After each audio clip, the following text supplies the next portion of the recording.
At first glance, this looked like just another celebrity headline. Asterisk. But the moment those private messages were unsealed, everything changed. Because this wasn't just about a movie anymore.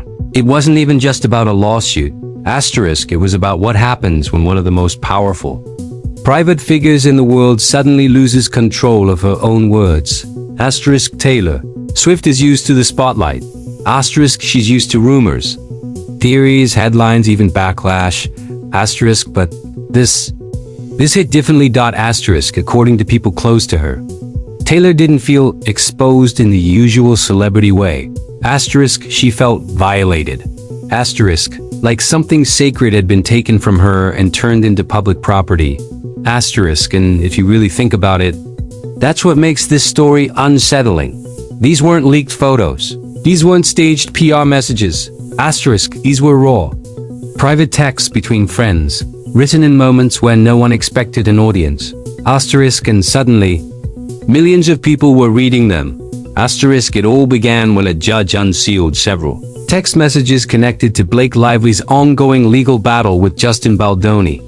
The director of It Ends With Us. Asterisk Blake accused Baldoni of sexual harassment and attempting to damage her reputation. He denied everything, but buried inside the legal documents was something no one expected to see. Taylor Swift.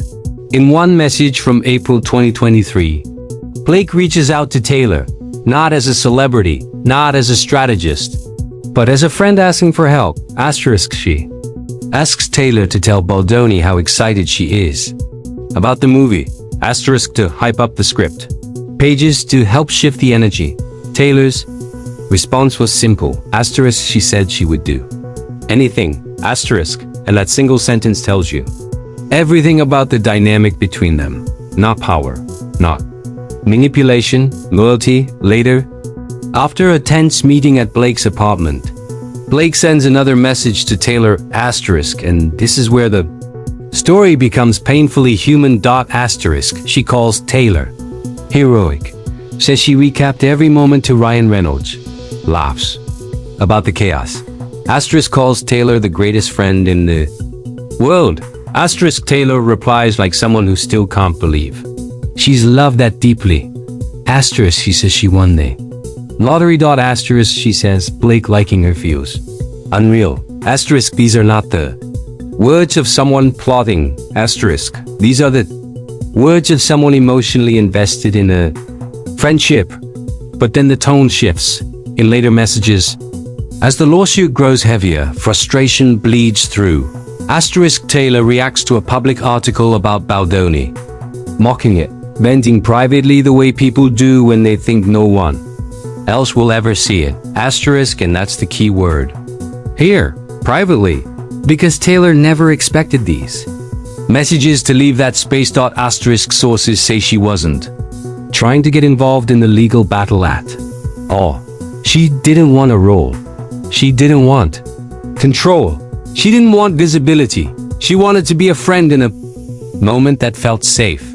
Asterisk instead, that moment became evidence, and this is where the psychology of the situation really matters. When private communication becomes public, the brain doesn't process it as embarrassment. It processes it as loss.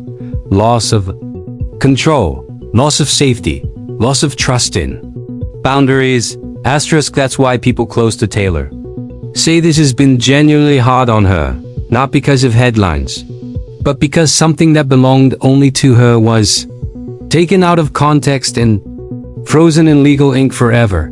Asterisk and once that happens, there's no undo button. Asterisk another source made it clear Taylor wasn't part of any master plan. She didn't orchestrate anything. Asterisk she didn't pull strings behind the scenes. She showed up. She listened. She supported. That's it. Asterisk yet despite that, her name was dragged into a legal war she never signed up for. Asterisk Justin Baldoni's legal filings claimed Blake used her friendship with Taylor to gain control over the film. Asterisk Taylor's team shut that down immediately. Asterisk they clarified she never stepped on set, never influenced casting, never touched the creative process. never even saw the film until weeks after release. Her only involvement was licensing one song, one song, among 19 artists, and yet, her name became the loudest one in the room, because it always does. And that's the uncomfortable truth of this entire situation. Taylor Swift's presence changes. Gravity. Everything bends toward her name, which is exactly why her team says the subpoena was more about headlines than facts, more about clicks than clarity. And that circles us back to the core question of this story. At what point does being famous mean you lose the right to private loyalty? Because if even a text message between friends can be pulled into court, dissected and debated by strangers. What does privacy even mean anymore?